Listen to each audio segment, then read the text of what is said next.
Bruce Lee et Chuck Norris, deux titans des arts martiaux liés à jamais dans l'histoire. En apparence, leur relation semblait fondée sur un respect mutuel, mais y avait-il quelque chose de plus profond sous la surface?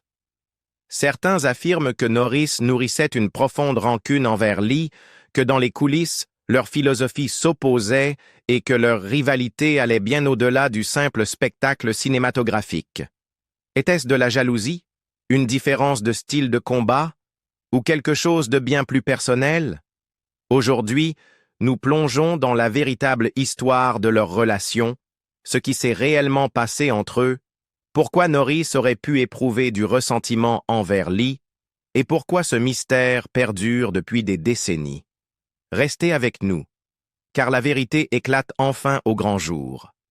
Et si vous aimez découvrir les histoires cachées des légendes des arts martiaux, n'oubliez pas de liker, de vous abonner et d'activer la cloche des notifications pour en savoir plus. L'histoire de Bruce Lee est tout simplement extraordinaire. Né à San Francisco en 1940 dans une famille immigrée de Hong Kong, il reçut le nom de Lee Jun-fan. Selon la légende, il est venu au monde à la fois à l'heure et dans l'année du dragon, un symbole de puissance et de grandeur dans l'astrologie chinoise. Était-ce un signe du charisme qu'il allait dégager? Dès son plus jeune âge, Lee était familier des projecteurs.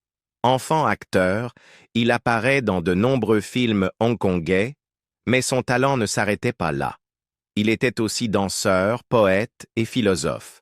Sa profonde curiosité pour le corps et l'esprit humain l'a conduit à élaborer sa propre philosophie martiale, le Jeet Kune Do, se détachant des traditions rigides au profit de la fluidité et de l'adaptabilité. Son dévouement, sa rapidité et son charisme l'ont propulsé à la renommée internationale, faisant de lui bien plus qu'un simple artiste martial. Il était un mouvement, une énergie, une force irrésistible. Mais alors que sa gloire atteignait son apogée, la tragédie frappa.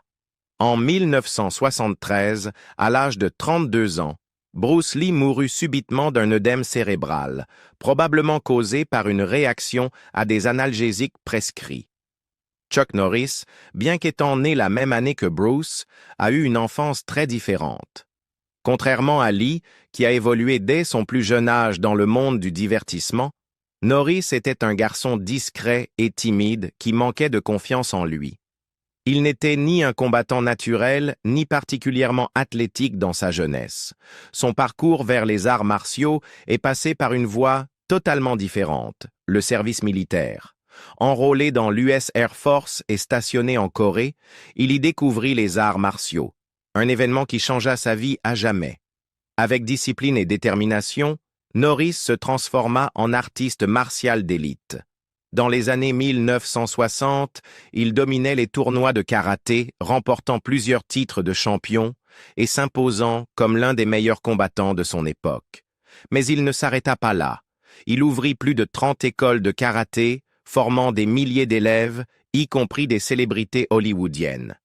Son talent, combiné à son sens des affaires, le conduisit à devenir l'un des artistes martiaux les plus reconnus au monde. Contrairement à Bruce Lee, qui privilégiait la philosophie et l'art cinématographique, Chuck Norris bâtit son héritage à travers la compétition, la discipline et des choix de carrière stratégiques. Champion des arts martiaux, il étendit son influence en fondant des écoles et des programmes d'entraînement alliant athlétisme et sens des affaires.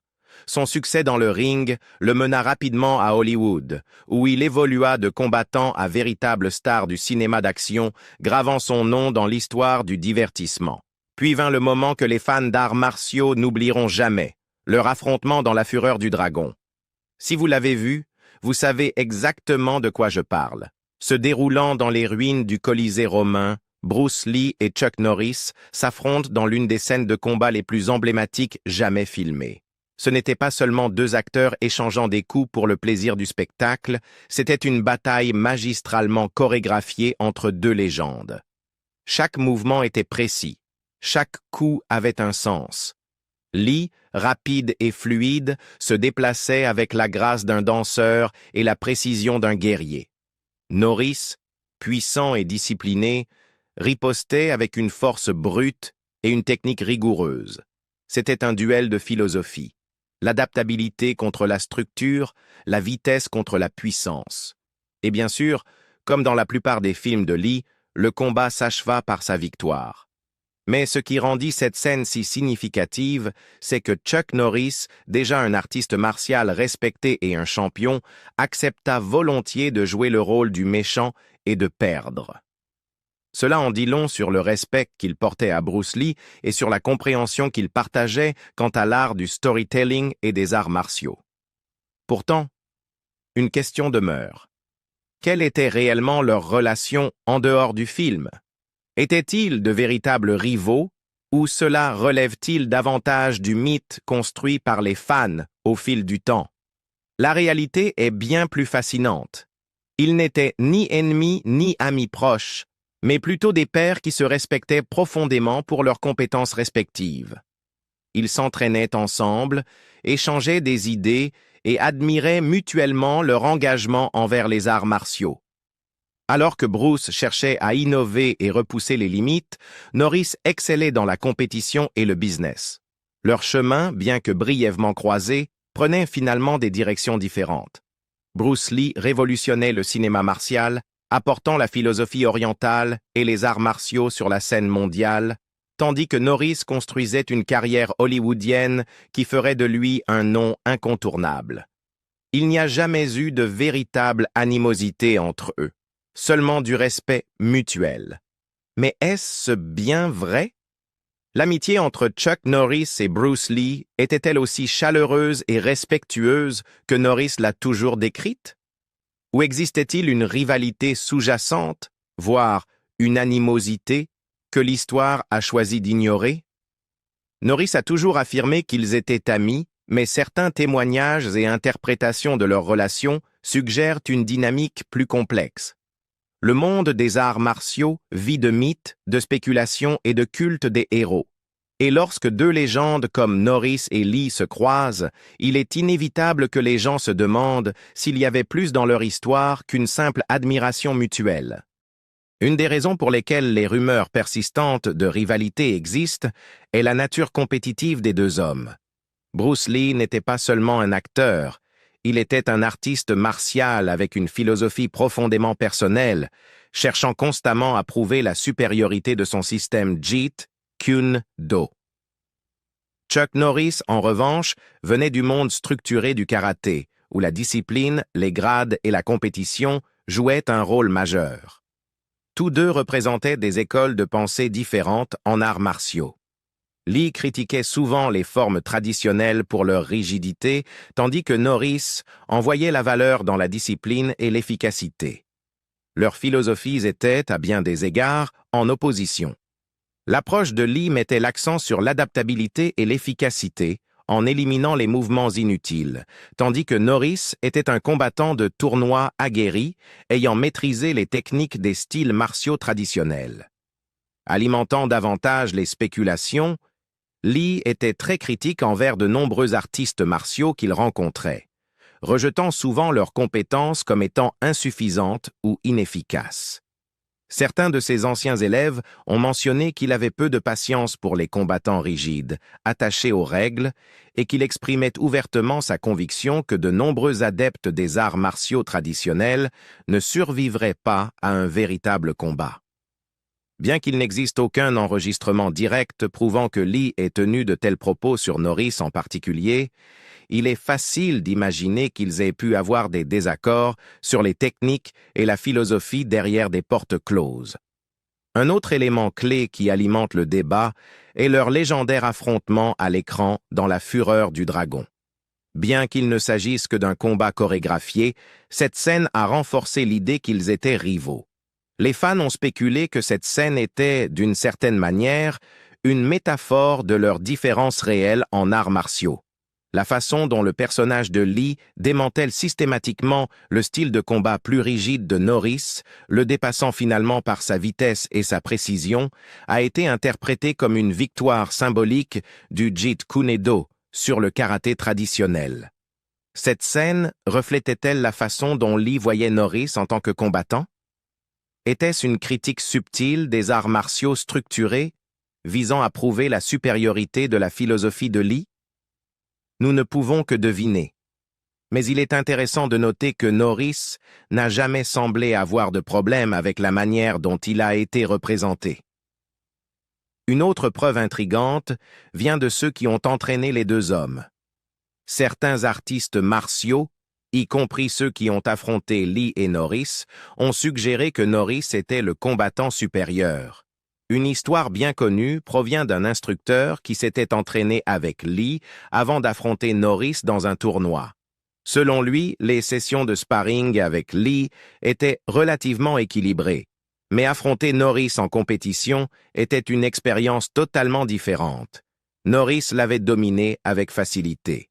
Si ce témoignage est exact, il remet en question l'idée populaire selon laquelle Lee était le plus grand combattant de son époque et suggère que Norris aurait pu avoir un avantage dans un vrai combat.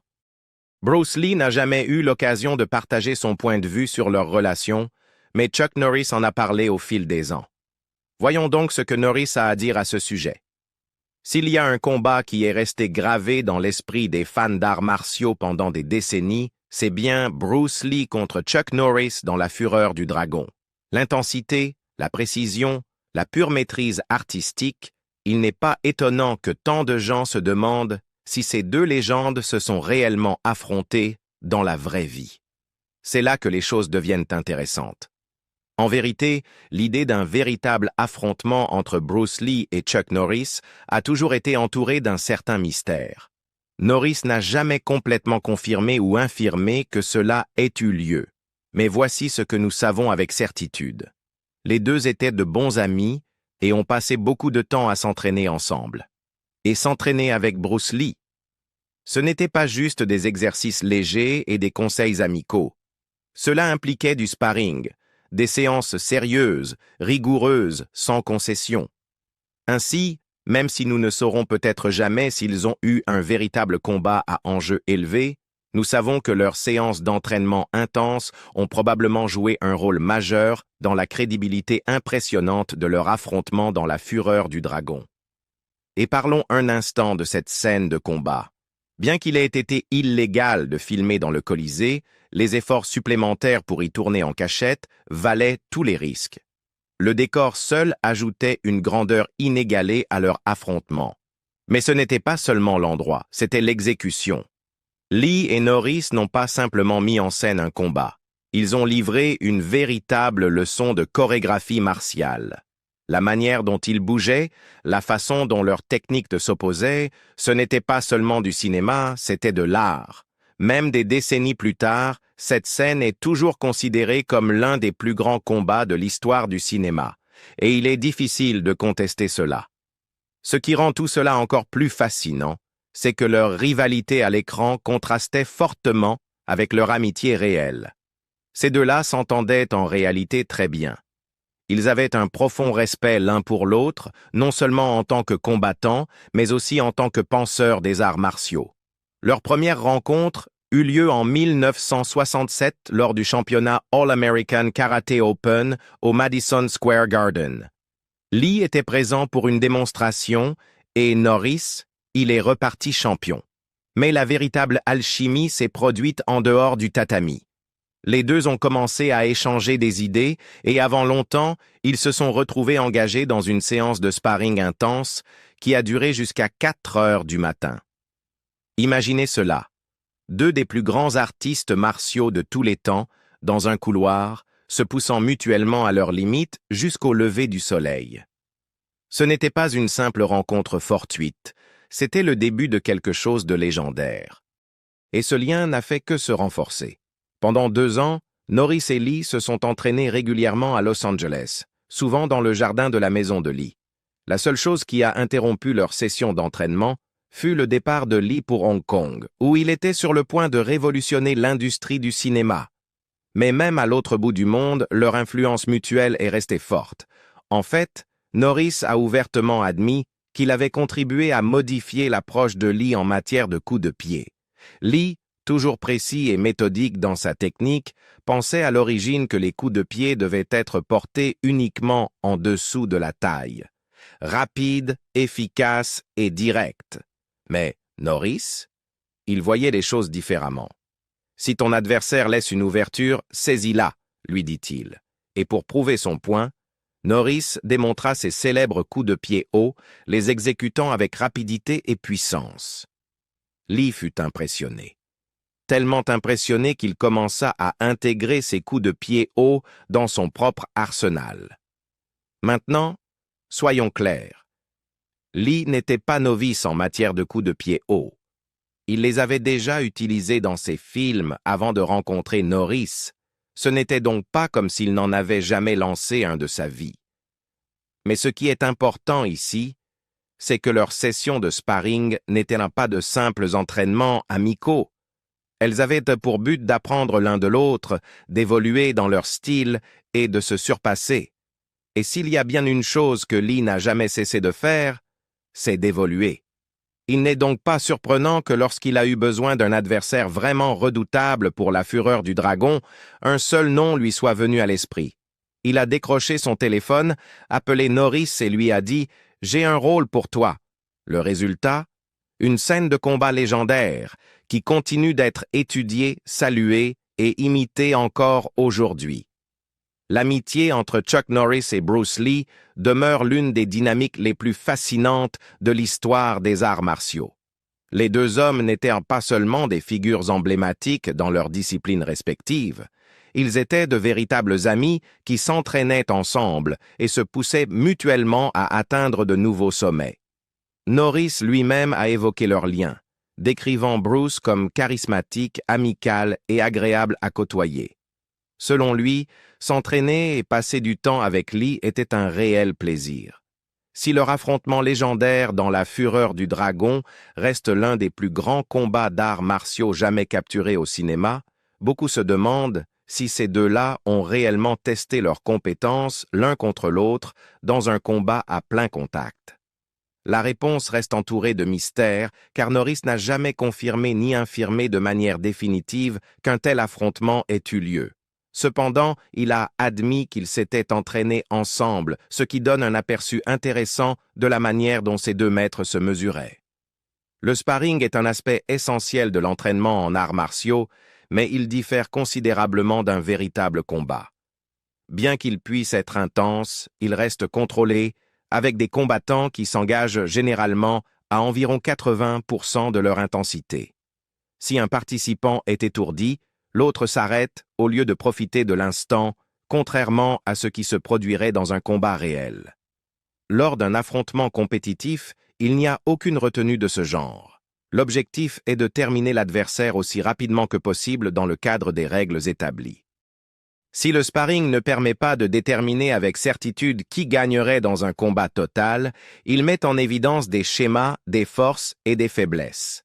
Et lors de ces séances d'entraînement, Norris a introduit Bruce à un concept qui allait considérablement enrichir son arsenal. Les coups de pied hauts. Bruce Lee croyait au départ qu'il fallait garder les coups de pied bas, convaincu que frapper au-dessus de la taille était inutile et peu pratique. Chuck Norris, en revanche, venait d'un milieu d'arts martiaux coréens, où les coups de pied hauts constituaient un élément fondamental du combat. Il a soutenu que maîtriser les coups de pied hauts améliorerait la technique globale de Bruce, y compris ses coups de pied bas. Bruce, toujours avide d'apprendre et d'affiner son art, a pris ce conseil au sérieux et a rapidement commencé à intégrer les coups de pied hauts dans son style de combat.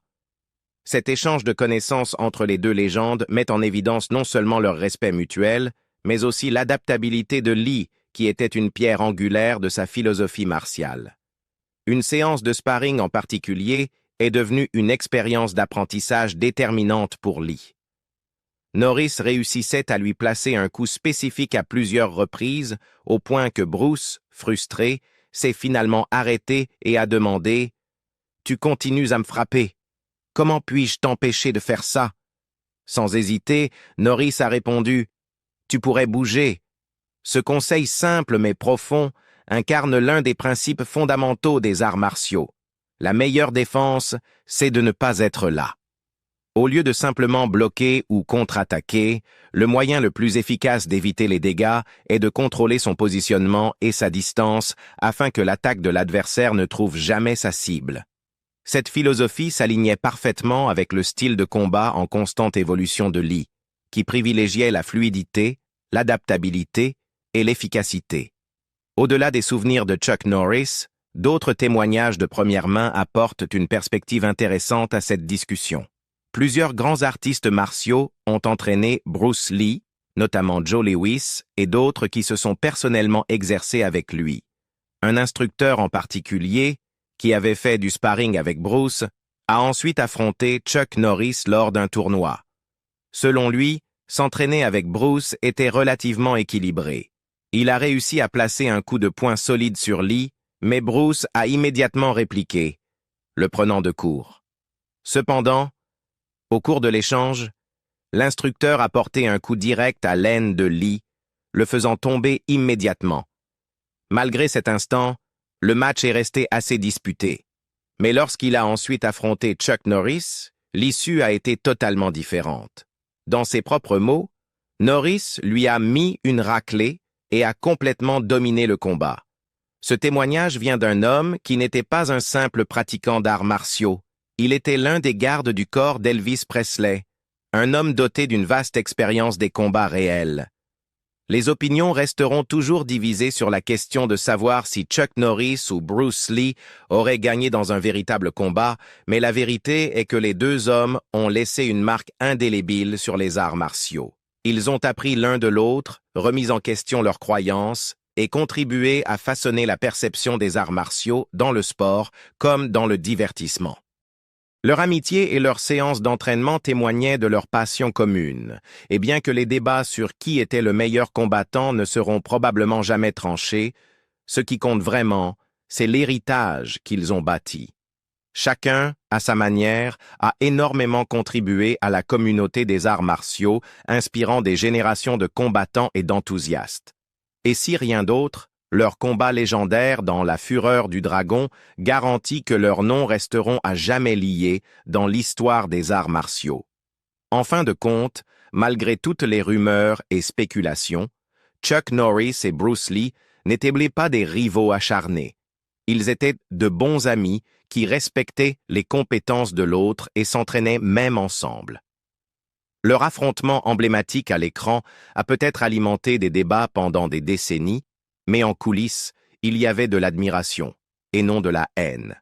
C'est un rappel que même les plus grands artistes martiaux peuvent apprendre les uns des autres. Si vous avez apprécié cette analyse approfondie, n'oubliez pas de liker, de vous abonner et d'activer la cloche de notification pour découvrir d'autres histoires.